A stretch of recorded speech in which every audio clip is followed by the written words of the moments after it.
ஓம் நம சிவாய சிவாய நமக சிவே சிவ சிவ சிவ. ஓம் நமோ நாரத நாராயணாய நமக. இப்படி பஞ்சாட்சர மந்திரத்தை இப்படித்தான் சொல்ல வேண்டும். காரணம், முழு பலன்கள் கிட்டும். சிவசிவ நம நம நம சிவ சிவாய நமக என்று சொல்லும்பொழுது முழு பலன்களை நாம் அடைவதற்கு வாய்ப்புகள் மிகவும் காலதாமதம் ஆகும். காரணம், நமக்கு எல்லாம் இந்த காலத்திலே சீக்கிரம் அவசரம் அவசரம் என்று சொல்கின்றோமே, அப்படி முழுமையான பலனை ஒன்று சேர கிடைப்பதற்கு நமது சர்க்குரு வெங்கட்ராம சுவாமிகள் அருளியதைத்தான் நாம் இங்கே பதிவு செய்கின்றோம். இது கற்பனை அல்ல. இதற்கு ஆதாரமான நமது புனிதமான மாத இதழாக 32 வருடங்களுக்கு மேல் அகஸ்திய விஜயம் என்கின்ற புனிதமான மாத இதழையும், அதில் குறிப்பிட்டுள்ள முக்கியமான பல ஆலயங்கள், திருத்தல மகிமைகள், மலை வளம், கிரிவலம், இப்படி பல தர்ப்பண விஷயங்களை சொன்னவர் நமது வாத்தியார்.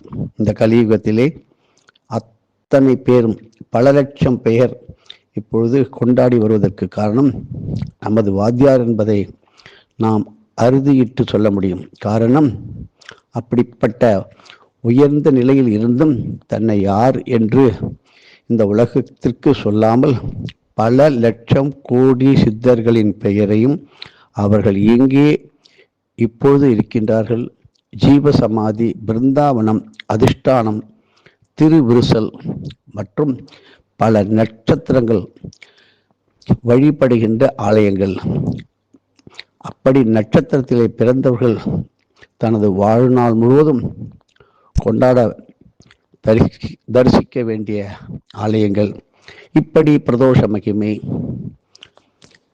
நரசிம்மர் பூஜை,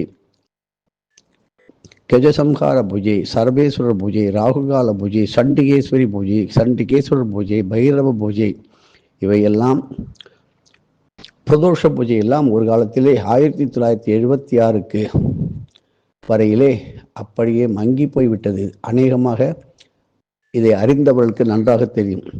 இந்த பிரதோஷ பூஜையானது இன்று சிறப்பாக நடைபெறுவதற்கு நமது வாத்தியார் மிக மிக சிரமப்பட்டு பல அடியார்களை ஒன்று சேர்த்து எழுச்சி கொடுத்து அவர்களுக்கு நல்ல பலனையும் பெறுவதற்கு அழைத்து சென்று, தன்னுடன் அழைத்து சென்று செய்து காட்டி, நீங்கள் எல்லாம் இந்த உலகத்திற்கு எடுத்து சொல்ல வேண்டும் என்று பல ஊர்களிலே, அதாவது யாத்திரையிலே ஒரு ஊரிலே குறைந்தது ஒரு வாரம், ஒரு மாதம் இப்படி தங்கி அந்த ஊரினுடைய சுற்று வட்டார ஆலயங்களை பற்றியெல்லாம் இறையடியார்களுக்கு எடுத்து சொல்லியும் பல ஹோம யாக இயக்கியங்களை, அந்தந்த ஊர் தெய்வங்களினுடைய பெயர்களை கொண்ட ஹோம குண்டங்கள், யாக குண்டங்களை எல்லாம், குறிப்பாக வைரவன்பட்டி என்கின்ற பொன்னமராவதி புதுக்கோட்டை மாவட்டத்திலே உள்ள வைரவன்பட்டியிலே நடந்த 64 வைரவ குண்டங்களை அமைத்து யாகம் செய்ததெல்லாம் நாம் பதிவிட்டு வருகின்றோம். இப்படி வீரபத்திரர் என்றால் 64, கருப்பண்ண சுவாமி என்றால் 64, சரஸ்வதி தேவி என்றால் 64, இவையெல்லாம் சொல்லி அதை செய்து காட்டி இந்த கலியுகத்திற்கு நமக்கு தேவையானவற்றையெல்லாம் கொடுத்து கொண்டே இருக்கின்ற ஒரு அற்புதமான சித்தருடைய வாக்கு. அவர் நமது காஞ்சி மகாபிரியவரை உதாரணமாக எடுத்து சொல்வார்.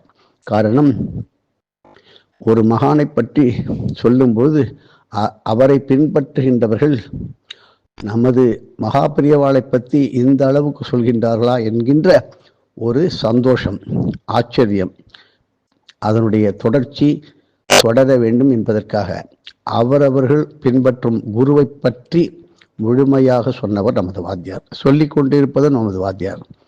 கடைசி வரை தன்னை யார் என்று சொல்லாமல் இன்று வரை இருக்கின்றாரே, அதுதான் சித்தத்தை சிவத்திலே இருத்தி வைக்கின்றவர். இந்த சித்தர்கள் இந்த உலகமெல்லாம் பிரளய காலங்களெல்லாம் எல்லா விதமான மகான்கள், கந்தர்வர்கள், யோகிகள் இவர்களெல்லாம் மறைந்து விடுவார்கள். மரம், செடி, கொடி, தழை எல்லாம் அழிந்துவிடும், மறைந்துவிடும், மேலும் தோன்றும். ஆனால் எந்த ஊழி காலத்திலும் சித்தர்கள் அழிவதே இல்லை. காரணம், தன்னை மறந்து சித்தத்தை சிவனிடம் ஐக்கியமாக்கி இருப்பதால். அப்படி என்றால் என்ன? பற்றற்று எந்த விதமான ஆசைகளிலும் இந்த பூலோக பிடிப்பிலும் தனக்கு என்று எதையும் வைத்து கொள்ளாத நிலையில் இருக்கின்ற, தன்னை மறந்த நிலையிலே சிவனுடன் ஐக்கியமாகி இருப்பவர்களே சித்தர்கள். ஆக சிவனும் அழிவதில்லை, சித்தனும் அழிவதில்லை. நாம் செல்வோம் முக்கியமான மகாபாரத நிகழ்ச்சிகள், ஆழ்வாராதிகள், திவ்ய பிரபந்தங்கள், திவ்ய கஷேத்திரங்கள் நாம் அறிந்தது மிக மிக குறைந்ததே. காரணம், இந்த கலியுகத்திற்கு இந்த மக்களுக்கு எது போதுமோ, எது தேவையோ அந்த அளவுக்கு எளிமையாக கொடுத்து வருகின்றார்கள். 108 திவ்ய கஷேத்திரங்கள் தான் நாம் கேள்விப்பட்டிருக்கிறோம். ஆனால் 108 திவ்ய கஷேத்திரம் மட்டும் கிடையாது. ஆழ்வாராதிகள் பாடப்பெற்ற எல்லா ஆலயங்களும் ஆழ்வாரால் பாடப்பட்டது, நாயன்மார்களால் அருளி செய்யப்பட்டது. இதில் எந்த விதமான சந்தேகம் கிடையாது. அவர்களுக்கு இந்த ஆலயம் அந்த ஆலயம் என்ற பேதமே கிடையாது. அப்படிதான் நமக்கு இந்த காலத்திற்கு எளிமையாக பின்பற்றுவதற்கு இதுவே கடுமையாக இருக்கின்றது. 4000 திவ்ய பிரபந்தம். இப்படி முக்கியமான சிவாலயங்களிலே, சக்தி ஸ்தலங்களிலே எளிமையை பற்றி சொல்லியிருக்கிறார். காரணம், இதை பின்பற்றினாலே கலியுகத்திற்கு போதும். குறிப்பாக தான தர்ம, கோபூஜை வழிபாடு, நித்திய தர்ப்பணம், அமாவாசை, ஷண்ணாபதி மற்றும் விஷ்ணுபதி, மகாலய பட்சம், இந்த தர்ப்பணத்துடைய ஒவ்வொரு வருடமும் ஏற்படுகின்ற விதவிதமான வித்தியாசமான தர்ப்பண மகிமையை கொடுத்து கொண்டு வருகின்றது ஒரே இதழாக நமது அகஸ்திய விஜயம். இது எல்லோருக்கும் தெரியும். இதை கொடுத்து கொண்டிருப்பவர் யார்? நமது சர்க்குரு ஸ்ரீ வெங்கட்ராம சுவாமிகள். இப்போது திரும்பி செல்வோம். இந்த வருடம் தை மாதம், அதாவது விசுவாச வருஷம் தை மாதம் சிவராத்திரி கிரிவலத்திலே வருகின்ற சித்தருடைய மகிமையை பற்றியும், அதாவது ஜனவரி 16/1/2026 வெள்ளிக்கிழமை இரவு வருகின்ற சித்தருடைய மகிமை, அசிதாங்க மகரிஷி சிவராத்திரி கிரிவலம் என்று இப்பொழுதே கேட்டு வைத்துக் கொள்ளுங்கள். அன்று கண்டிப்பாக இந்த சித்தர் பல ஆயிரம் சீடர்களுடன் வருகின்ற கிரிவலம். இப்பொழுது நாம் அறிந்தது ஒரு சிறு துளியே என்று முன்பு சொன்னோம். நமது வாத்தியார் சொன்னார், இந்த பூலகத்தில் உள்ளவருக்கு எல்லோருக்கும் அறிந்திருக்கும் ராமாயணமும் மகாபாரதமும் ஒரு சிறு துளி மட்டுமே. மீதமுள்ள பெரும்பாலான சாகைகள் மகரிஷிகளிடமும் சித்தர்களிடமும் தேவலோகங்களிலும் பித்ருலோகங்களிலும் இன்றைக்கும் மிக மிக பாதுகாப்பாக இரகசியமாக வைக்கப்பட்டு இருக்கின்றது. எது பெரும்பாலான கலியுக மக்களுக்கு போதுமோ அவற்றை மட்டும்தான் பெரியவர்கள் அளித்து வருகின்றார்கள். இதே போல நமக்கு கிடைத்த இந்த ஆழ்வார்களின் திவ்ய பிரபந்த பாசுரங்கள் நமக்கு தெரிந்தது 4000. நாயன்மார்களின் திருமுறை பாடல்களும் இவற்றை கொண்டே பெரியவர்கள் 274 பாடல் பெற்ற ஸ்தலங்களையும் 108 திவ்ய கஷேத்திரங்களையும், அதாவது தேசங்களையும் குறித்து அளித்து வருகின்றார்கள். ஆனால் அவர்கள் அருளியது இவ்வளவு மட்டும்தான், இந்த அளவுக்குத்தான் பாடல்கள் தான் என்று நாம் அறுதியிட்டு சொல்லிவிடவே முடியாது. பாடல் கிடைக்க பெறாவிட்டாலும் நமக்கு இறைவன் கூடிக்கொண்டிருக்கும் அனைத்து கோவில்களிலும் திவ்ய பிரபந்த பாடல் பெற்ற தேசங்களே என்ற மனப்பக்குவத்தை நாம் வளர்த்து கொண்டு அனைத்து கோயில்களிலும் வழிபடுவது மிக மிக அவசியம். விளக்கு எரியாத கோயில்களுக்கு விளக்கு ஏற்ற உதவி புரிவதும், பிரதோஷம், ஏகாதசி போன்ற பூஜைகள் நடைபெறாத எத்தனையோ ஆலயங்கள் இருக்கின்றது. அவை நடைபெற தேவையான உதவி புரிவதும் பல மடங்கு நன்மையை உங்களுக்கு கொடுக்கும். இப்படிப்பட்ட பாங்கில் அமைந்ததை தான் நாம் இப்பொழுது பார்க்க போகின்ற மகாபாரத அருணாச்சல வைபவம். மகாபாரதத்துக்கும் இந்த அருணாச்சலம் அந்த இடத்திற்குள்ள சேர்ந்து தொடர்ச்சியான ஒரு நிகழ்ச்சியை பார்ப்போம். கருணாகர கண்ணனை பற்றி பார்ப்போமா? மகாபாரத இதிகாச புராணத்திலே பாண்டவர்களின் மூத்தவரான தர்மபுத்திரன் என்று எல்லோராலும் அழைக்கப்படும் யுதிஷ்டிரன் தர்மராஜனின் அம்சமாகவும் பீமன் வாயு பகவானின் அம்சமாகவும் முன்பு நர நாராயண வைபவத்தில் நர ரிஷியாக இருந்த அர்ஜுனன் இந்திர அம்சமாகவும் நகுலன் மற்றும் சகாதேவன் அஸ்வினி தேவர்களின் அம்சமாகவும் பிறந்தது அனைவரும் அறிந்ததே. இந்த சூதாட்டம் என்னும் கொடிய மாயையிலே தங்களை ஆட்படுத்தி கொண்டு எல்லா பொருள்களையும், திரவியங்கள், செல்வங்கள், மக்களையெல்லாம் இழந்து மிக மிக மன வருத்தத்தில், ஆழ்ந்த மனச்சோர்வில் இந்த பாண்டவர்கள் நிலை தடுமாறி நிலை குன்றி 12 ஆண்டுகள் காமியகா என்று சொல்வார்கள், அப்படிப்பட்ட வனவாசம் சென்று விட்டார்கள், மேற்கொண்டார்கள். அப்படிப்பட்ட காலத்திலே கருணாமூர்த்தியான ஸ்ரீ கிருஷ்ண பரமாத்மா பாண்டவர்களின் துயரத்தை போக்கும் ஒரு நிலை வந்து அதன் பொருட்டு அவர்களுக்கு ஸ்ரீ அருணாச்சல புராண வைபவ மகிமையை இங்கு உணர்த்துவதற்கு மனம் வந்து எண்ணி வந்தார். இதனை மிக கவனமாக கேளுங்கள். அப்பொழுதுதான் நமது வாழ்க்கையிலே இப்படிப்பட்ட நிகழ்ச்சிக்கும் நாம் படுகின்ற வேதனைக்கும் ஒரு நல்ல தீர்வு கிடைக்கும். இப்படி இந்த மகிமை எப்படி சொன்னார்? இதனைத்தான் பிருகதாஸ்வர மகரிஷிகள் வாயிலாக இந்த பாண்டவர்களுக்கு கற்பிக்க திட்டமிட்டான் ஸ்ரீகிருஷ்ணன். ஸ்ரீகிருஷ்ண பரமாத்மாவின் ஆணைக்கு இணங்கி ஒரு நாள் ஸ்ரீ பிருகதாஸ்வர மகரிஷி பாண்டவர்களின் குடிசைக்கு வருகை புரிந்தார். பாண்டவர்கள் அவரை கண்டு மிக மிக ஆனந்தம் மகிழ்ச்சி பெற்று அவரை அன்புடன் வரவேற்றார்கள். அவருக்கு வேண்டிய சேவைகளை மிக மிக பணிவுடன் சிறப்பாக செய்து ஆசை பெற்றார்கள். இப்படி பாருங்கள், தான் அடைந்த சோக நிகழ்ச்சியிலே ஒருத்தர் வரும்பொழுது அவர்களை கவனித்து தேவையான மரியாதை உபச்சாரங்களை எல்லாம் செய்து ஆசிகளை பெற்றார்கள். அப்படி அவர்கள் சேவையை மனமாற ஏற்ற அந்த மகரிஷி, இந்த பிருகஸ்வார மகரிஷி, நன்றாக ஒவ்வொரு மகரிஷியின் பெயரை திரும்ப திரும்ப சொல்லுங்கள், அர்க்கியம் விடுங்கள்.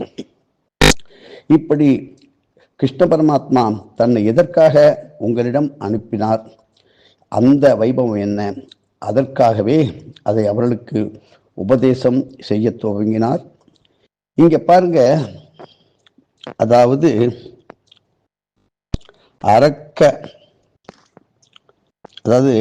அக்கப்படுவோருக்கு இரக்கப்படுபவர்களுக்கு மகரிஷி இந்த மாதிரி துயரப்படுபவர்களுக்கு, மிக மிக துக்கப்படுபவர்களுக்கு மகரிஷிக்குரிய அறிவுரை தான் என்ன? துக்கத்தில் மனம் தளரவே கூடாது. இது எல்லோருக்கும் பொருந்தும். உங்களை விட பெரியோரும் உயர்வு உடையோரும் பெருமை மிகுந்தவரும் துன்பங்களை அனுபவித்து இருக்கின்றார்கள். அதனால் நாங்கள் மட்டும்தான் பெரும் பிரச்சனையை சந்திக்கின்றோம் என்று யாரும் எண்ண வேண்டாம். துன்பத்தை தைரியத்தாலும் நிதானமான பொறுமையாலும் இறை நினைவோடு நேருக்கு நேர் எதிர்கொண்டால் இறைவன் நம்மை குருமார்கள் மூலம் கரை சேர்வதற்கு வழி புரிவார். ஆழ்ந்த குரு மற்றும் கடவுள் நம்பிக்கை மட்டுமே இதற்கு அவசியம். பகலும் இரவும் நீதியின் வழியில் நடந்த நீங்கள் மனம் உடையக்கூடாது அப்படின்னார் பாண்டவர்களிடம். உம்முள் இருக்கும் தர்மம், சாந்தம், பொறுமை, பக்தி இவையே உம்மை மீண்டும் உயர்த்தும். ஆகவே மனதில் துயரம் வேண்டாம், துயரம் வேண்டாம், பாண்டவர்களே துயரம் வேண்டாம், கஷ்டம் வேண்டாம், மனவேதனை வேண்டாம் என்று கூறி நளனின் சரித்திரத்தை, நளன் வாழ்ந்த அந்த சரித்திரத்தை, வாழ்க்கை வரலாற்றை அவர்களுக்கு இங்கே எடுத்து கூறினார். ஸ்ரீ நளன் செய்த நிருத்திலிங்க வழிபாடை பற்றி இங்கே சொன்னார்.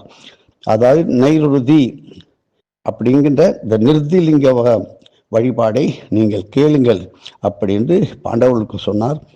அந்த மகிமையை இப்பொழுது நீங்கள் கேளுங்கள்.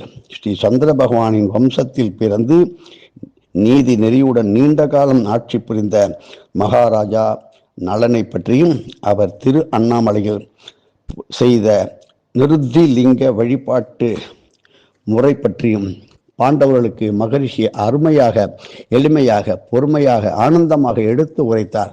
12 ஆண்டு காலம் சிறப்பாக ஆட்சி புரிந்து பல தான தர்மங்களை எல்லாம் செய்து வந்த நலனுக்கு சோதனை வந்தது. சனி என்கிற பூத புருஷன் நலனிடம் அனுப்பப்பட்டான். நலனின் மனதில் கலி உட்புகுந்து முற்றுமாக ஆட்சி செய்து அவரை தள்ளாட வைத்தான். இதனால் நலன் மனதளவிலே பாதிக்கப்பட்டு மிகுந்த சோர்வும் ஆழ்ந்த மனக்கலக்கமும் ஏற்பட்டு அவரின் எண்ணங்களும் செயல்முறைகளும் தள்ளாட ஆரம்பித்து விட்டது. ஆழ்ந்த துக்கத்திலே நலன் தள்ளப்பட்டு விட்டான். ஆனால் அந்த தருணத்திலே மனதை முழுவதும் தளர விடாமல், பூஜைகளையும் யாகங்களையும் தானங்களையும் விடாமல் மேலும் மேலும் சிறப்பாக செய்து வந்தார். தன்னிடம் உள்ள எல்லா விதமான பொருள்கள், திரவியங்கள், வசுக்கள் அனைத்தும் குன்றிய கொஞ்சம் கொஞ்சமாக குறைந்த நேரத்திலும் வேலையிலும் மனதால் மந்திரங்களை ஜெபித்து ஜெபித்து ஜெபித்து பூஜைகள் செய்து செய்து அதனை தானமாகவே பாருங்கள், மனதில் செய்த மந்திரங்களையும் பூஜைகளையும் அப்படியே தானமாக வேண்டியவர்களுக்கு ஆசியாக தன்னலமின்றி இதனை செய்ததால் உடனே சர்வேஸ்வரன் மனம் மகிழ்ச்சி கொண்டு இதிலிருந்து வெளிவருவதற்கு ஸ்ரீ பவநாச அசிதாங்க மகரிஷியை அவரிடம் அனுப்பி வைத்தார். ஒவ்வொருவருக்கும் ஒரு சித்தனை இறைவன் அனுப்புகின்றான். இப்படி ஸ்ரீ பவநாச அசிதாங்க மகரிஷியின் வழிகாட்டுதலின்படி நல சக்கரவர்த்தி திரு அண்ணாமலையிலே உள்ள நிருத்திலிங்க தீர்த்தத்திலே நீராடி பூஜை செய்து மனக்கவலை நீக்க பெற்றார். ஆகவே யுதிஷ்டரா, நீ திரௌபதியுடன் சேர்ந்து சகோதரர்களையும் சேர்ந்து அழைத்து கொண்டு திரு அண்ணாமலைக்கு சென்று அந்த புண்ணிய இடத்திலே, புண்ணிய கஷேத்திரத்திலே கிரிவலம் செய்து ஈசனின் அருளை பெற்று வர என்று நீ அருளை பெற வேண்டும், அருளை பெற்றுவா என்று ஸ்ரீ பவநாச அசிதாங்க மகரிஷி கட்டளையிட்டார். ரிஷியின் கட்டளைக்கு இணங்கி பாண்டவர்கள் கிரிவலம் மேற்கொண்டு நிருத்திலிங்க தீர்த்தத்திலே அற்புதமான புனித நீராடி பாவத்தை போக்கிக் கொண்டார்கள். இன்றும் இவர்கள் பூஜை செய்த பஞ்ச பாண்டவ லிங்கங்களை திரு அண்ணாமலையில் தரிசிக்கலாம். திரௌபதி பூஜை செய்து வழிபட்ட அம்சங்களையும் நீங்கள் பார்க்கலாம். ஸ்ரீ பவநாச அபிதாங்க மகரிஷியினுடைய மகிமை என்ன? ஸ்ரீ பவநாச அசிதாங்க மகரிஷி இன்றும் நிருத்திலிங்க இடத்திலே, ஸ்தலத்திலே, நிருத்தி மூலையிலே, நெய்ருதி என்று சொல்வோம், அந்த மூலையிலே பல யுகங்களாக விடாமல் தவம் புரிந்து கொண்டு இருக்கின்றார். இதை மனதில் அப்படியே துயரத்தை நீக்கி இறுக்கமாக பிடித்து கொள்கிறோம். இப்படி ஒவ்வொரு சிவராத்திரி நாளன்றும் தனது தபோ வலிமையிலிருந்து, தபத்திலிருந்து வெளிவந்து ஜெகன் மாதாவான ஸ்ரீ பார்வதி தேவியின் தரிசனத்தை நேரிலே பார்த்து கண்டு அம்மையின் ஆசி கொண்டு தவ பலன்களை வெவ்வேறு லோகங்களுக்கு எடுத்து சென்று அப்படியே சமர்ப்பிக்கின்றார். இம்மாத சிவராத்திரியிலே பூலோக வாசிகளின் நலனை கருத்தில் கொண்டு கருதி இங்கு சமர்ப்பிப்பது, அப்படி அவர் சமர்ப்பிக்க வேண்டும், சமர்ப்பிக்க போகின்றார். அப்ப செய்யும்போது நீங்களும் அந்த அருளை பெற வேண்டும், அப்படி செய்ய இருக்கின்றார். ஸ்ரீ பவநாச அசிதாங்க மகரிஷி நேரடியாக வருகின்ற காலம் நீங்கள் எல்லோரும் பார்க்க போகின்றீர்கள். இப்படி அந்த மகரிஷிக்கு பிரீத்தி அளிப்பது என்னவென்றால், எவரேனும் தன்னலம் சுயநலம் கருதாமல் பூஜைகளோ யாகங்களோ தான தர்மங்களோ செய்தால் அவர்களின் மனதில் இவர் புகுந்து இறை எண்ணங்களை மிக மிக வலுவூட்டி மன தெளிவை அளவின்றி அளிக்கப் போகின்றார். ஆகவே இம்மாத சிவராத்திரியின் போது நிருத்திலிங்க தலத்திலே தன்னலம் கருதாமல் தான தர்மங்கள், ஆராதனைகள், பூஜைகள், யாகங்கள், தூப தீப திருப்பணிகள் செய்வது இந்த மகரிஷியின் பரிபூர்ண ஆசைகளை உங்களுக்கு பெற்றுத்தர இருக்கின்றார். இம்மாத சிவராத்திரி வழிபாட்டு முறை என்ன? நீங்கள் இந்த மாதத்திலே நாம் சொன்ன அதே நேரத்திலே நீங்கள் கிரிவலம் சிவராத்திரி வரும்போது நிருத்திலிங்கத்தில் மூலாதார நட்சத்திர தீபம் ஏற்றி வழிபடுவது மிக மிக விசேஷம். சிவராத்திரி இரவு முழுவதும் நல்லெண்ணெய் கொண்டு குறைந்தபட்சம் 7 தீபங்கள் ஏற்றி தீபங்கள் அணையாமல் பாதுகாத்து அதை விடியற்காலையில் சூரிய உதயம் வரை வழிபடுங்கள். இந்த நாளிற்கான பூஜை ஒரு முறை, அந்த முறையை பாருங்கள். இவ்வாறு சூரிய உதயம் வரை தீபம் ஏற்றி தான தர்மங்கள் செய்து நிருதிலிங்கத்தை வழிபட்டால் நீண்ட காலமாக மனோவியாதியால் பயம், சோர்வு, தன்னம்பிக்கை இல்லை, நம்பிக்கையே இல்லை சார், இனிமேல் போச்சு, எனக்கு கொஞ்சம் கூட இல்லை, இது உருப்படும் நினைப்பே இல்லை அப்படின்னு சொல்றீங்களே, துக்கம் போன்ற எத்தனையோ மனவேதனையால் வருந்துவோருக்கு நிச்சயமாக ஸ்ரீ பவனாச அசிதாங்க மகரிஷி உங்களுக்கு அவர்களின் பாவத்தை எல்லாம் அந்த நிருதிலிங்க மூலையிலே அப்படியே எரித்து மறுவாழ்வை பெற்றுத்தர இருக்கின்றார். இந்த மாத கிரிவல பலன்கள் உங்களுக்கு மனசில் தோன்றும். இதனுடைய பலன் என்ன சார்? மன அமைதியின்மை, மன பயம், மன அழுத்தம், தாழ்வு மனப்பான்மை, ஈகோ, இன்ஃபீரியாரிட்டி காம்ப்ளெக்ஸ், இப்படி மன சம்பந்தப்பட்டமான பல்வேறு விதமான பிரச்சனைகளுக்கு அற்புத நிவாரணம் பெற்று அவற்றிலிருந்து வெளி வருவதற்கு இந்த மாத சிவராத்திரி துணை புரிய இருக்கும். இதற்கு ஸ்ரீ பவனாச அசிதாங்க மகரிஷி உங்களுக்கு உறுதுணையாக இருப்பார். இந்த மாத சிவராத்திரி மந்திரம் வானை காவல் வெண்மதி மல்கு புல்வார்சடை என்று தொடங்கும் திரு ஞானசம்பந்தர் திருவானைக்காவல், அந்த திருவானைக்கா பதிகத்தை பாடிக்கொண்டு கிரிவலம் வாருங்கள். இந்த மாத சிவராத்திரி தரிசன முறை திருஞான சம்பந்தர் அருளிய மந்திரமாவது நீரு வானவர் மேவது நீரு என்ற மந்திர பதிகத்தை பாடிக்கொண்டே உடம்பில் திருநீரு குங்குமம் அணிந்து நிருதிலிங்கத்திலிருந்து திரு அண்ணாமலையாரை ஸ்ரீ ராமநாத லிங்கேஸ்வரராக மனதில் நினைத்து கொண்டு பாவித்து வழிபடுவது ஸ்ரீ மூலாதார ராமநாத ஹனுமந்த லிங்கேஸ்வரா போற்றி போற்றி என்று சொல்லுங்கள். இப்படி உங்களுக்கு இதை தெரிந்து கொண்டீர்களா?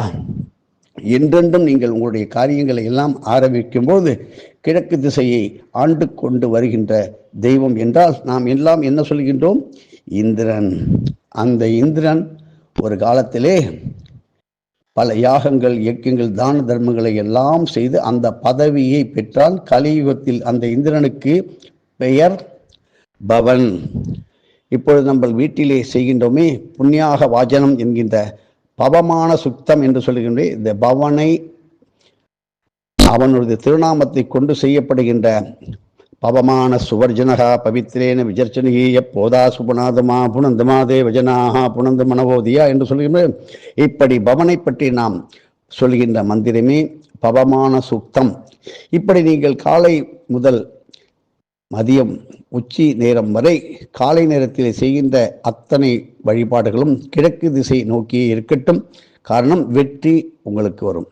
கிழக்கு திசையில் அமர்ந்து நீங்கள் எழுதுகின்ற ஒரு இறை நாமங்கள், ஒரு முக்கியமான புத்தகங்கள், பாடல்கள், வரிகள், இவைகளெல்லாம் கிழக்கு திசை நோக்கி அமர்ந்து ஒரு மணப்பலகை அமர்ந்து நிதானமாக எழுதி பேசி பாடி பழகி செய்து வந்தால் அன்றைய நீங்கள் செய்த காரியம் எல்லாம் உங்களுக்கு முழுமையாக வெற்றி அடையும்.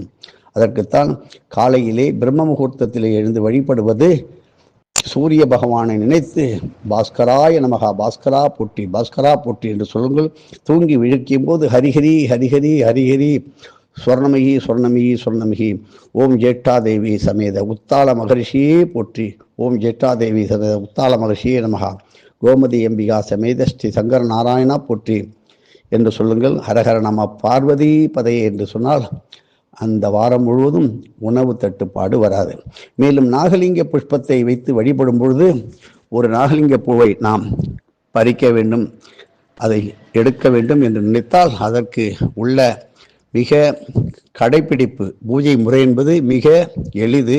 அப்படி செய்யாமல் ஒரு நாகலிங்க பூவை தொடக்கூடாது. 21 பேருக்கு முழுமையான அன்னதானம் இட்ட பிறகு நாகலிங்க மரத்தை சுற்றி வந்து மஞ்சள் குங்குமம் போட்டு வைத்து புனிதமாக பறித்து பஞ்சாட்சர நமசிவாய என்கின்ற மந்திரத்தை ஓதி ஒரே ஒரு புஷ்பத்தை புனிதமாக நகம்படாமல் பறித்து சிவலிங்கத்திற்கு வைத்து இதே ஓம் நம சிவாய சிவாய நமகா சிவே சிவ சிவ சிவ என்கின்ற மந்திரத்தையும் ருத்ர பாராயணம் என்கின்ற அற்புதமான ஸ்ரீருத்ரத்தை படித்துவிட்டு அபிஷேக ஆராதனை எல்லாம் செய்து அந்த புஷ்பத்தை வீட்டில் கொண்டு வந்து உங்களது அதாவது பணப்புழக்கம் உள்ள பெட்டியில் வைத்தால் செல்வம் முறையாக பெருகி பெருகி பெருகி நீங்கள் குபேர செல்வந்தராக மாறிவிடுவீர்கள்.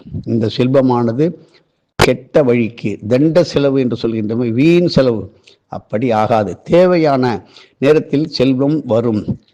அடடா 1,00,000 தானே சார் வந்தது, கவலையே படாதீர்கள். அடுத்த ஒரு செலவு நல்ல செலவு வரும்போது அடுத்த 1,00,000 உங்களுக்கு வந்து சேர்ந்து கொண்டே இருக்கும். செல்வம் என்பது ஒரே இடத்தில் இருக்காது. எப்படி அரசர்கள் எத்தனையோ நம்ம ராஜாக்கள் என்று சொல்கின்றோம், அரசர்கள் என்று சொல்கின்றோம். அவர்களிடம் இருந்த செல்வம் எல்லாம் என்ன ஆச்சு? அந்த ராஜாக்கள் என்ன ஆனார்கள்? எல்லாவற்றையும் செலவு செய்தார்கள். அவருடைய காலம் முடிந்து அந்த அரச குலமே மாறி இன்று அமைச்சர் என்ற நிலையில் வந்துவிட்டது. அந்த வழியில் வந்தவர்களே இன்றைக்கு உள்ள அமைச்சர்கள் என்று மனதில் வைத்துக் கொள்ளுங்கள். யாரை பற்றியும் பொறாமையாக கெட்ட பேச்சுகளை பேசக்கூடாது. போன ஜென்மத்தில் செய்த பலன்களை நாமோ மற்றவரோ அனுபவிக்கின்றார்கள். எல்லாம் பெயரும் புகழும் உள்ளவர்களை பற்றி எனக்கு அவர் நல்ல தெரியுமே, என்னோட படித்தாரே, எங்கள் வீட்டுக்கு பக்கத்தில் இருந்தாரே, எனக்கு நன்றாக தெரியுமே என்று சொல்கின்றோம். காரணம் அவருடைய பொருளாதார வசதி, பெரும் புகழ், உலகறிந்த பெயர், அதை வைத்து நாம் கொண்டாடுவோம். அதே உங்களுடன் பழகிய எத்தனையோ வசதியின்றி ஏழ்மையாக மிக தடுமாறிய நிலைக்கு இருக்கின்ற எத்தனையோ நமக்கு கீழே உள்ளவர்களை எந்த இடத்திலும் நாம் பாராட்டுவது கிடையாது. ஏனென்றால் அதுதான் மனித குலம். நல்லவர்களை பெருமையாக பேசுவது, ஆனாலும் அவர்கள் கீழே சாய்ந்து விட்ட பிறகு எனக்கு தெரியும் இவன் போயிடுடான், இவன் செஞ்ச கூத்து என்ன, அட்டுழியம் என்ன, இப்பொழுதுதான் பெருமையாக வெளியில் பேசி கொண்டிருப்பவர்கள்லாம் அவர்கள் கீழே சாயும் போது ஒதுங்கி விடுவார்கள். ஒவ்வொரு இல்லத்திலும் குடும்பத்திலும் நடந்து கொண்டிருக்கின்றது. வெளியில் நடப்பதற்கு கேட்க வேண்டுமா? ஒரு இடத்திலே போட்டி என்று ஒன்று இருக்கின்றது. பொறாமையுடன் போட்டி. உன்னை தீர்த்து கட்ட வேண்டும், உன்னை வெல்ல வேண்டும் என்பது இருக்கட்டும், தீர்த்து கட்ட வேண்டும். அவன் ஒழிஞ்சால் நல்லது என்று நினைக்கிறோம். அவனை விட கொடியவன் வருவான், அவனும் ஒழியட்டும் என்றால் இப்படி ஒவ்வொருவராக ஒழிந்து கொண்டிருந்தால் அசோக சக்கரவர்த்தி மனம் தனித்து இருக்க முடியாது. காரணம், எல்லோரும் இருந்தால்தான், 100 பேர் இருந்தால்தான் அந்த 100 பேருக்கு ஒருத்தர் மூத்தவராக தலைவராக இருக்க முடியும். தலைவன் என்பது பல பேரை கொண்டு இருக்கின்ற ஒரு மரம் போல், ஆலமரம் போல். தலைவன் என்றால் அத்தனை பேரையும் அனுசரித்துத்தான் செல்வான். அவன்தான் உயர்ந்த தலைவன் என்று பெரியவர்கள் சொல்லியிருக்கின்றார்கள். ஆனால் ஒரு இடமும் இல்லாத இடத்திலே, ஒரு பாலைவனத்திலே நான் ராஜாவாக மந்திரியாக இருக்கப் போகிறேன் என்று சொல்லுங்கள். என்ன செய்ய போகின்றான்? ஒன்றும் கிடையாது. ஆகையினால மன வருத்தம் பட வேண்டாம். காரணம், நாம் செய்தது தீதும் நன்றும் பிற தர வாராது. உதாரணமாக இப்பொழுதெல்லாம் திருமணமானது மேலோட்டமாக பெயர் பொருத்தங்கள், ஜாதக பொருத்தங்கள், கட்ட பொருத்தங்கள், அவரவர்கள் குடும்ப வளமை, இவற்றி வேலை, உத்தியோகம், வயது, இதை மட்டும் குறிப்பாக எடுத்துக்கொண்டு தடாலடியாக திருமணம் நடைபெற்று அதனுடைய விளைவு இன்று எத்தனையோ தகராறு, பிரிவினை, விவாகரத்து வரை போய்கொண்டே இருக்கிறது. இந்த நிலை கண்டிப்பாக நிறுத்தப்பட வேண்டும். இதை தடுக்கப்பட வேண்டும். காரணம், நீங்கள் எந்த திருமண நிகழ்ச்சி செய்தாலும் கண்டிப்பாக பொறாமை எண்ணத்துடன் நீங்கள் அழைத்த அநேகமான பேர் அந்த இடத்திற்கு வருவார்கள். அவர்கள் வரும் வரை நல்ல குணத்தோடு வருவார்கள். வரும்பொழுது உங்களுடைய ஆடம்பர ஓஹோ என்று செய்யும் பொழுது அங்கே பார்க்கின்ற பார்வை, அந்த கொடூரமான மனசு சொல்ல மாட்டாங்க, அவன் நல்லா இருக்கட்டும், நான் உன்னை பார்க்க தான் வந்தேன், மெனக்கெட்டு உன்னை பார்க்க வந்தேன், அந்த ஊர்லேருந்து உனக்காக உன் கல்யாணத்தை பார்க்க போய் ஏமாற்றுவார்கள், துரோகம் செய்வார்கள். அவர்களுக்கெல்லாம் நீங்கள் போட்டு சாப்பாடெல்லாம் போட்டு அவர்கள் கொடுக்கும் ஏதோ பரிசுகளை பெற்று அதன் மூலம் நீங்கள் வெற்றி அடைவது கண்டிப்பாக மிக மிக அரிது. அதில் வருகின்ற சோதனையும் வேதனையும் அந்த மணமக்கள் அடையும் குழப்பங்களும், நீண்ட நாள் குழந்தை இல்லாமல் தள்ளாடும் அவல நிலை, மற்றும் பொருளாதாரம் கீழ் விழுந்து வீழ்ச்சியடைந்து இருந்த செல்வத்தில் எல்லாம் இழந்து வாடுகின்ற குடும்பங்கள் பல பேர். திருமணத்திற்கு பிறகு திருமணமான வீட்டிலே சண்டை சச்சரவு, மணமக்கள் ஒன்றாக இல்லாமல் பிரிந்து வாடுகின்ற நிலை. காரணம், பொருளாதாரத்தை அடிப்படையாக கொண்டு வாழ்க்கையை ஆரம்பிக்கின்றார்கள். ஏற்ற இறக்கம் இருக்கும் என்பதை யாரும் நினைப்பது இல்லை. ஒருவருக்கு ஒருவர் மன நிம்மதியுடன் விட்டு கொடுத்து வாழ்கின்ற பக்குவம் இல்லாமல் போய்விட்டது. இந்த நிலை தொடர்ந்தால் யாருக்கும் வாழ்க்கை கசக்கும். இதை நீடிக்க வேண்டுமென்றால் உங்களது திருமணமானது ஒரு ஆலயத்திலே அவரவர்கள் குல வழக்கப்படி முன்பதிவு செய்து திருமணத்தை நிகழ்த்தி அதே ஆலயத்திலே வருகின்றவர்களுக்கெல்லாம் அன்னதானம் போடுங்கள். கண்டிப்பாக உங்களுடைய திருமணம் தோல்வி அடையாது. காரணம், இப்பொழுதெல்லாம் புரோகிதர்கள்லாம் மந்திரங்களை எல்லாம் முழுமையாக செய்வது கிடையாது. ஒரு புரோகிதர் நல்ல கெட்டிக்காரர், எங்களுடைய குடும்பத்திற்கு, எனக்கு, என்னுடைய அப்பாவுக்கு, எங்கள் அம்மாவுக்கு, எப்படி என்று பல வைபவங்களை நிகழ்த்தினார். அவர் தான் என்னுடைய பையனுக்கு பேரனுக்கெல்லாம் வந்து கொண்டிருக்கின்றார் சொல்பவதை நாம் பார்த்து கொண்டிருக்கின்றோம். புரோகிதருடைய புண்ணியம் அப்படியே கரைந்து உங்களுடைய பேரன் பையனுக்கு வரும்பொழுது அவரிடம் எந்த அளவுக்கு புண்ணிய சக்தி இருக்கின்றது என்பதை நீங்கள் உணர முடியாது. நீங்கள் வெற்றி பெற்றிருப்பீர்கள், சாந்தமாக இருந்திருப்பீர்கள், திருமண வாழ்க்கை நடந்திருக்கும். உங்களுடைய திருமண வாழ்க்கையே சண்டை சச்சரவுகளே ஓடிக்கொண்டிருக்கும். இருந்தாலும் திருமணம் நடக்கும்பொழுது உங்கள் பையன் பெண்ணுக்கு அவரே வந்து செய்கின்றார் என்ற ஒரு சந்தோஷம் மட்டுமே இருக்கும் தவிர அது வெற்றி பெறும் என்பது இனிமேல் சொல்ல முடியாது. காரணம், கோவில் இல்லாத இடத்தில் நடக்கின்ற திருமணத்தில் குழப்பங்கள் தான் மிஞ்சுமே தவிர மனவேதனை, கண் திருஷ்டி தான் அதிகமாக இருக்குமே தவிர அது முழுமையாக இருக்காது. காரணம், திருமண மண்டபத்தில் நடக்கின்ற சீட்டாட்டம், குடிப்பழக்கம், அதாவது புகைப்பிடித்தல், காலணிகளை போட்டுக்கொண்டு உள்ளே வருதல், இப்படி பல கோடி கர்ம வினைகளால் சூழ்ந்து வருகின்றார்கள். இப்பொழுது ரோட்டிலே பிரேதங்கள் இறந்தவர்களுடைய உடலை சுமந்து கொண்டு செல்கின்ற பூக்களை மிதித்து கைகால்களை அலம்பாமல் மன சுத்தமே இல்லாமல் உள்ளே வருகின்ற பொழுது அந்த தீண்டல்கள் என்று சொல்வீர்கள். அந்த தீண்டலுடன் அவர்களும் சேர்ந்து உங்களுடன் வரும்பொழுது அந்த இடத்தில் புனிதம் பெருமளவிற்கே பாதிக்கப்பட்டு அந்த குடும்பமே தள்ளாடுகின்றது. ஊரை விட்டே ஓடுகின்ற நிலைமை பல பேருக்கு வருகின்றது. ஏனென்றால் இத்தனை காலம்தான் நல்ல வாழ்க்கை இருக்கும். அதற்கு பிறகு சக்கரமானது சுழண்டு சுழண்டு வரும்போது அப்படியே ஸ்தம்பித்து ஒரு நிலையாக நிற்கும்போது நாம் சுதாரித்து கொள்ள வேண்டும், விழித்து கொள்ள வேண்டும். இல்லை என்றால் சரிவு ஏற்பட்டு மீண்டும் எழுவதற்கு பல காலங்கள் ஆகலாம். இல்லை, எழ முடியாமலும் போகலாம், எழுந்தும் வரலாம். ஆனால் ஒரு குருவை, ஒரு வழிகாட்டுதல் உள்ளவனை முழுமையாக பின்பற்றாமல் தேவைக்கு மட்டும் வைத்து கொண்டு அது முடிந்தவுடன் அப்படியே அதை கழுவி நழுவி விடுகின்றார்கள். காரணம், அவருடைய நிலைமை அப்படி ஆவதற்கு அவர்களை ஏற்படுத்தி கொள்ளும் வழிகாட்டுதல். யார் ஒருத்தர் வழிகாட்டுகின்றார்களோ அவர்களை முழுமையாக ஒரு குருவாக நம்பிக்கை வைத்து கொண்டு நீங்கள் செய்யும் பொழுது உங்களுக்கு இடிப்பார் இல்லாத ஏமரா மன்னன் கெடுப்பார் இல்லாமல் கெடும் என்று நாம் கேட்டோம். அது இன்று நடந்து கொண்டிருக்கின்றது ஒவ்வொரு வீட்டிலும், நாட்டிலும், ஊரிலும், தேசத்திலும். காரணம், 1990 அங்காரகனான செவ்வாய் கிரகம் ஒரே ராசியில் 300 நாள் இருந்ததை நாம் அறிந்தோம். அப்பொழுது ஏற்பட்ட சண்டை, கூச்சல் இவையெல்லாம் இப்பொழுது போராக ஒவ்வொரு இடத்திலே, நாட்டிலே வெடித்து வருகின்றது. அப்பொழுது நமது வாத்தியார் இதை எச்சரிக்கை விடுத்தார்.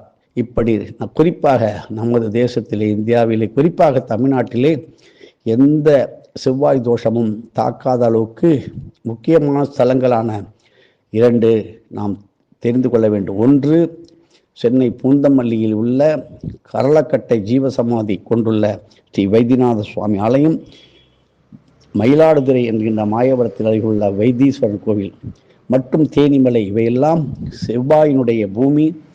இங்கே இது இருப்பதால் தான் செவ்வாயினுடைய தாக்கம், பாதிப்பு அதிகம் ஏற்படாமல், இங்கே பெரும் குழப்பங்கள் ஏற்படாமல் நம்மை காவந்து செய்கின்றார். அந்த பகவான் என்கின்ற நமது உலக நடப்பிற்கு செல்ல வேண்டும். நேற்று நடந்த நிகழ்ச்சிகளை பார்க்கின்றோம். அதுதான் இன்றைய செய்தி. அவ்வளவுதான். நேற்று நடந்த நிகழ்ச்சி நமது கண்ணுக்கு, நமது காதுக்கு, நமது மனத்திற்கு தெரியும் போது நடந்த நிகழ்ச்சியை நாம் பார்க்கின்றோம். அது நியூஸ். நடக்கப் போகின்ற செய்தி, நடக்கப் போகின்றது செய்தி மட்டும் வருமே தவிர அது முழுமையாக நடைபெற்றதா என்றால் அது அரைக்குறையாகத்தான் நடைபெறும். ஒரு விரிவாக்கம் என்பார், அது பல இடத்திலே தடங்கள்.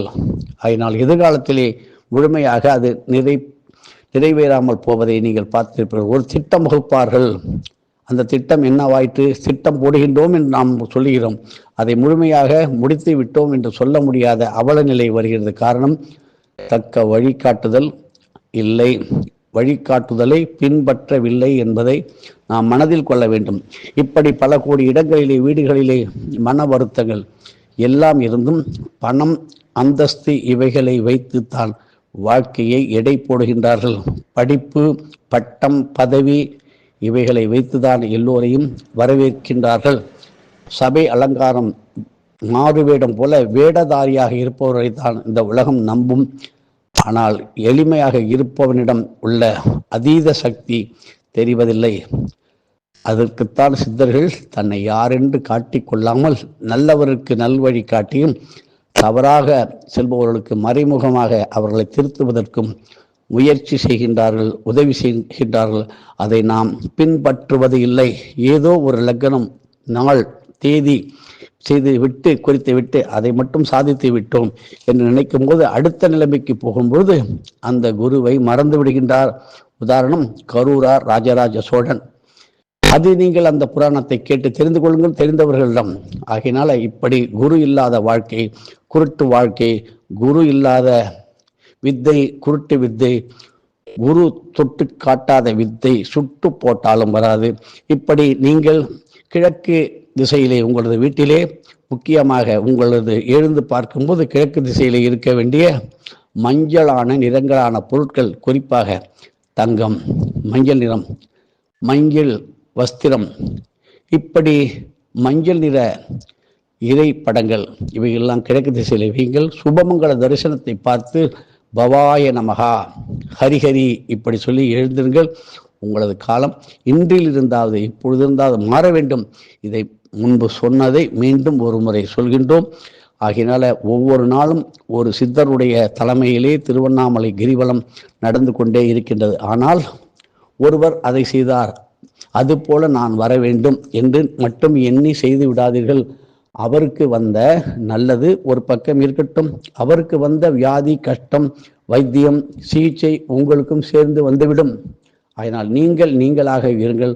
ஒருத்தரை பார்த்து நாம் அது போல இருக்கக்கூடாது. உங்களுக்கு என்ன இறைவன் கொடுப்பானோ அதை முழுமையாக நீங்கள் பெறுவதற்கு முயற்சி செய்யுங்கள். காரணம், இப்பொழுது ராகு கேதுனுடைய பலமானது அப்பொழுதும் இப்பொழுதும் சுமாராக இருந்தது. இந்த ராகு கேது என்பது நிழல் கிரகம், ஷேடோ பிளானட். இந்த 2 கிரகம் இல்லை என்றால் நவகிரகத்திலே 7 கிரகங்கள் இயங்க முடியாது. இதனுடைய இடையில்தான் இவர்கள் இருக்க முடியும். 180 டிகிரி இதற்குள் தான் எல்லா கிரகங்களும் வர வேண்டும். கிராவிட்டி என்று சொல்கின்றோமே, எல்லா கிரகங்களும் வலப்பக்கமாக சுழன்று வரும்போது இவைகள் மட்டும் இடமிருந்து வலம் வரும்.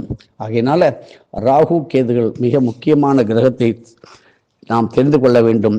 தினமும் திதி, வார, யோக, கரண, நட்சத்திரம், ராகு காலம், யமகண்டம், குலிகன், காலன், அர்த்த பிரகடனம், பிரபலாஷ்ட யோகம், ரண யோகம், அமிர்தாதி யோகங்களை தினமும் படியுங்கள்.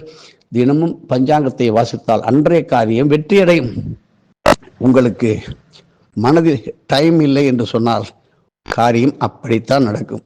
டைம் இல்லை என்று சொல்லும் பொழுது நீங்கள் உங்களது வாய்ப்பை நீங்களே தடுத்து விட்டீர்கள் என்று முடிவு செய்து கொள்ள வேண்டும். ஒரு பேனாவை கூட பிறரிடம் இருந்து பெற்று கையெழுத்து இடாதீர்கள்.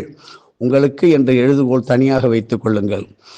அவர்கள் உபயோகித்ததை நீங்கள் உபயோகிக்கும் பொழுது உங்களுடைய கையெழுத்து செல்லுபடி ஆகாது. அப்படித்தான் இன்று நீங்கள் வைத்து கொண்டு இருக்கின்ற சொத்துக்கள் அத்தனையும் யாரோ கொடுத்த பேனாவால் வந்த வினை. இப்படி எழுத்து அறிவித்த நாதரின் மகிமையும் தெரிந்து கொள்ள வேண்டும். ஒவ்வொரு நிகழ்ச்சியை நாம் பார்த்து கொண்டிருக்கின்றோம். ஆனால் பலன் அடைந்தவர்கள் எத்தனையோ பேர் இருக்கலாம். பலன் கிடைக்காதவர்கள் காரணம் அதை ஒழுங்காக செய்யவில்லை என்று மனதை திருத்தி கொள்ள வேண்டும். இப்படி வாழ்க்கையானது பெரும் அளவிற்கு நம்மை உயர்த்தி செல்வதற்கு நாமே காரணம், அதை கீழே விடுவதற்கு நாமே காரணம் என்கின்ற எண்ணம் வர வேண்டும். பெரியவர்கள் சொன்னதை முற்காலத்தில் எல்லோரும் கேட்டார்கள். இப்பொழுது பெரியவர்களை இழிவுபடுத்தி முதியோர் இல்லத்திற்கு அனுப்பி கொண்டு வருகின்றார்கள். இது மிக மிக வேதனைக்கு உரிய விஷயம். இப்படி 32 விதமான தான தர்மங்கள் என்கின்ற ஒரு அற்புதமான முறை இருக்குது. இந்த 32 அறங்களையும் ஒவ்வொரு மனிதனும் ஒரு குடும்பத்திலும் செய்து தான் தீர வேண்டும். இப்படி இந்த 32 அறங்களை பற்றி நமது வாத்தியார் சொன்ன சொற்பொழிவை கேட்டால் உங்களுக்கு அதை எளிமையாக செய்து சாதிக்க முடியும். ஆகினால் இப்படி ஒவ்வொரு விதமான தினமும் நமக்கு நல்லதே நடக்க வேண்டும் என்று தான் எல்லோரும் நினைக்கின்றோம். கெட்டது நடக்கக்கூடாது என்று நினைக்கின்றோம். நாம் நல்லதை செய்தால் நமக்கு நல்லது தான் நடக்கும். நல்லது செய்யவில்லை என்றால் செய்ததற்கான பலன்தான் கிடைக்கும். உதாரணமாக வீட்டில் போடுகின்ற கோலமாவிலே பச்சரிசி மாவை மட்டும் இடுங்கள். கல் மாவை கலந்து கோலமிடுவதால் பல எறும்புகள் உங்கள் வீட்டு வாசலில் செத்து கிடக்கும், இறந்துவிடும். அந்த எறும்புனுடைய தோஷமே செல்வத்தை அடியோடு அழித்துவிடும். வீட்டிலே வாசலிலே கோலம் போடுவது இல்லாமல் ஸ்டிக்கரை ஒட்டி விடுகிறது. அந்த வீட்டிலே லட்சுமி உள்ளே வரமாட்டாள். நீங்கள் பார்க்காத வீடுகளை, யாரோ சொன்ன கற்பனையான வீடுகளை வாங்கி கொண்டு இருக்கின்றீர்கள். அதுவும் தவறு. வாஸ்து என்பது சாதாரணமாக எளிமையாக கணக்கிட்டு ஒரு வீட்டிற்கு வாஸ்து பார்ப்பது என்பது மிக மிக கட்டிய வீட்டிற்கு குற்றம் சொல்கின்ற நிலை வந்துவிட்டது. ஆகையினால் வாஸ்துவை தெரிந்தவர்களிடம், அறிந்தவரிடம், பயின்றவர்களிடம் கேட்டு தெரிந்து கொண்டு நீங்கள் இருக்கின்ற இடமானது சிறுக கட்டி பெருக வாழ்.